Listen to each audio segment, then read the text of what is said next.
of Esther. But before we jump in, I want to encourage you to go back and read the whole book for full context. But this section of the story is where Haman plots for mass genocide of the Jewish people.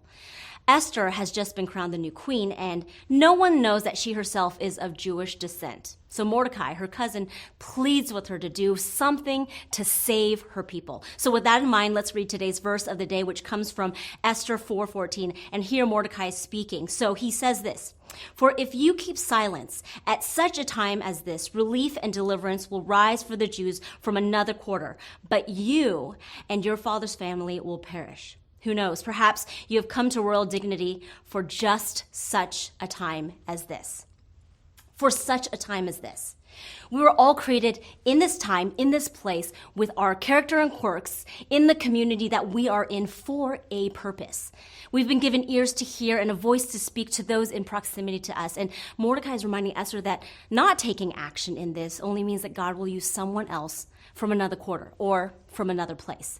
It means we have a choice in the matter, that we can opt out of seizing the day for the good of God's kingdom, but God will use someone else who is willing.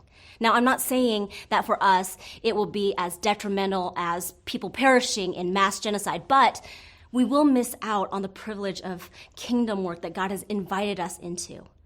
Esther had a choice in this. Yes, she was afraid, legitimately, because remember, women were marginalized and considered property back then.